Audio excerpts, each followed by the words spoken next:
আওয়ামী লীগ নির্বাচন করবে কি করবে না, আওয়ামী লীগ আসবে কি আসবে না, এই সিদ্ধান্ত নিয়েছি আমরা। আওয়ামী লীগ মারা গিয়েছে বাংলাদেশে, আর জানাজা হয়েছে দিল্লিতে। আমার ভাই আবরার এবং শহীদ আবু আলিফের রক্তের উপর পাড়া দিয়ে এই আওয়ামী লীগ বাংলাদেশে আসবে না। এই সংস্কার আমাদের দেশের সবচেয়ে বড় সংস্কার, আওয়ামী লীগকে নিষিদ্ধ করতে হবে। কোন কিন্তু অথবা নেই, আচ্ছা দেখছি এরকম কিছু নেই, আওয়ামী লীগকে নিষিদ্ধ করতেই হবে।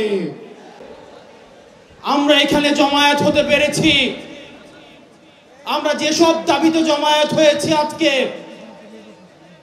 সেটি আমাদের জন্য গর্বের কিছু নয়, বরং এটি আমাদের জন্য লজ্জার। 5ই আগস্ট সিদ্ধান্ত হয়ে গিয়েছে, হাসিনার পুনর্বাসন, আওয়ামী লীগের পুনর্বাসনের প্রতি সারা বাংলাদেশের মানুষ রেড কার্ড দেখিয়ে দিয়েছে। 5ই আগস্ট, 5ই আগস্টের পরে 5ই আগস্ট আমরা সিদ্ধান্ত জানিয়ে দিয়েছি, এই ভূখণ্ডে আওয়ামী লীগের আর পুনর্বাসন হবে না। যেই আওয়ামী লীগ আমাদের দাড়ি টুপিওয়ালা ভাইদেরকে বাইতুল মুকাররমের সামনে থেকে টেনে টেনে রাস্তায় নামিয়ে এনেছিল, সেই আওয়ামী লীগের আর পুনর্বাসন হবে না।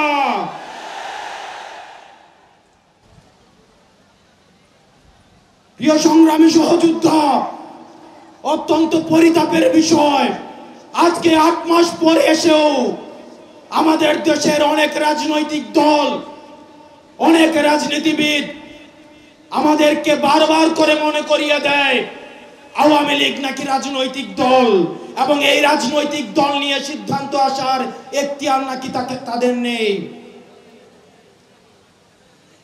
ডক্টর মোহাম্মদ ইউনূস গত কিছুদিন আগে বলেছেন আগামী নির্বাচনে আওয়ামী লীগ অংশগ্রহণ করবে কি করবে না, সেটি সিদ্ধান্ত নাকি আওয়ামী লীগের। ডক্টর মোহাম্মদ ইউনূস, আপনি ভুলে যাবেন না, আমরা আপনাকে ক্ষমতায় বসিয়েছি।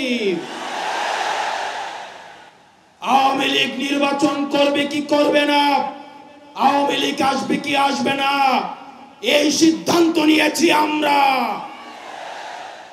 আওয়ামী লীগ মারা গিয়েছে বাংলাদেশে, আর জানাজা হয়েছে দিল্লিতে।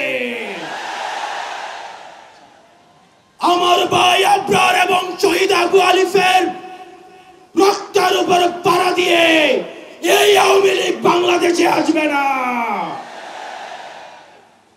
এই সংস্কার আমাদের দেশের সবচেয়ে বড় সংস্কার, আওয়ামী লীগকে নিষিদ্ধ করতে হবে। কোন কিন্তু অথবা নেই, আচ্ছা দেখছি এরকম কিছু নেই, আওয়ামী লীগকে নিষিদ্ধ করতেই হবে। আপনারা ভুলে গেলে চলবে না, আওয়ামী লীগ কোন রাজনৈতিক দল নয়।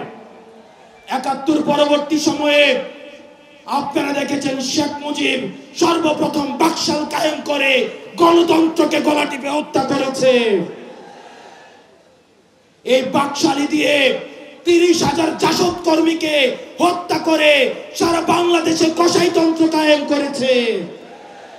আওয়ামী লীগের লুটপাটের কারণে আপনারা দেখেছেন ৭৪-এর দুর্ভিক্ষে ১৫ লক্ষ মানুষ মারা গিয়েছে। আমরা বারবার করে বলতে চাই, আওয়ামী লীগ কোন রাজনৈতিক দল নয়, আওয়ামী লীগ হচ্ছে একটি সন্ত্রাসী সংগঠন। এই সন্ত্রাসী সংগঠনকে নিষিদ্ধ করার মধ্য দিয়ে আমরা সংস্কার দেখতে চাই। একই সাথে সাথে শাপলায় যে হত্যাকাণ্ড হয়েছে, আমরা আপনাদের কাছে অনুরোধ জানাবো, এই শাপলা হত্যাকাণ্ডে যারা শহীদ হয়েছে, আজকের এই মঞ্চ থেকে এই শহীদের লিস্ট আপনারা জাতির সামনে প্রকাশ করুন। একই সাথে সাথে হাসিনার এই ফাঁসি না হওয়া পর্যন্ত প্রয়োজন হলে আমাদের শেষ রক্তবিন্দু দিয়ে এই তরুণ প্রজন্ম আমরা হাসিনার ফাঁসি নিশ্চিত করা পর্যন্ত আমরা আন্দোলন চালিয়ে যাব।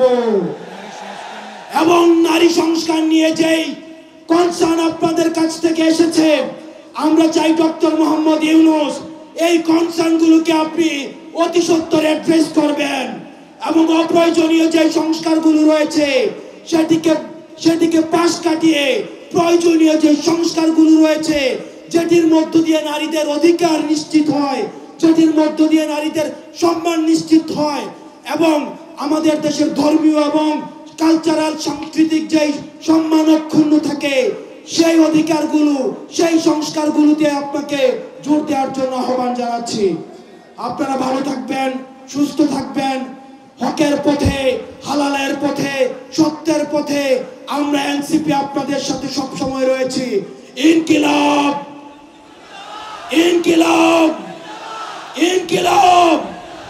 আসসালামু আলাইকুম ওয়া রাহমাতুল্লাহি ওয়া বারাকাতুহু।